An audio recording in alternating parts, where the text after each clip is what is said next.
Hello, what's up? Good morning Philippines, good morning world.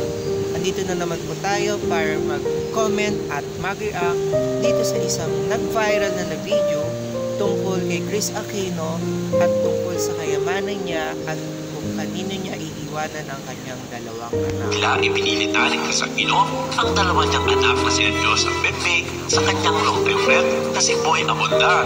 Sa isang exclusive interview sa programang Fast Talk, kay Boy Abunda niya iiwan ang kanyang mga anak. For me, it's very ideal. Kasi Boy Abunda, wala siyang anak. At sa totoong buhay, yung mga katulad natin, like Boy Abunda, kahit papaano, gusto rin magkaroon ng anak. Para pagdating ng panahon, meron ding mag-aalaga sa atin. Para maipakita rin natin yung pagiging parent natin kahit ganito tayo. Lalaking face ang pangako noon ni Tito Boy. Sakaling may mangyari sa kanya, dahil sa kanyang kalusugan. Alam daw nito noon pa man na merong mangyayari at darating na pagsubok sa kanyang buhay. Kaya niya ito nasabi noon na sa publiko. There you go. Kahit sinasabi natin na promises meant to be broken, makikita natin ngayon ang kapangyarihan ng pangako at ang pagtupad. Pamamagitan ng kanyang long-time friend na si Tito Boy Abunda. I just wanna take this opportunity, Boy, na magpasalamat sa iyo because nangako ka sa akin. Kagaya ng ilan sa pinakamalapit na kaibigan ko at yung mga kapatid kong babae, nangako sila na kung ano man ang mangyayari, mayroon akong dalawang kaibigan na lilipat dito sa US para samahan. There you go. Isang choice is iwanan niya sa mga kapatid niya.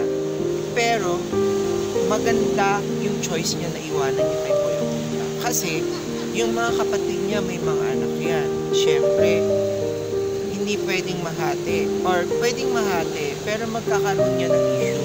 Pero, pag kay Boy Abunda, walang magiging issue. Oh boys, I've been trusting my children with you because the two will actually be going home in 2 weeks. Why did I decide on this? Kasi naawa ko doon sa dalawang bata. Ako, makukulong na ako sa bahay. Pupunta na lang ako at lalabas ako para makita yung mga doktor. Kaya wala akong choice. There you go. Sobrang malubha na nga ang sakit ni Kris Aquino.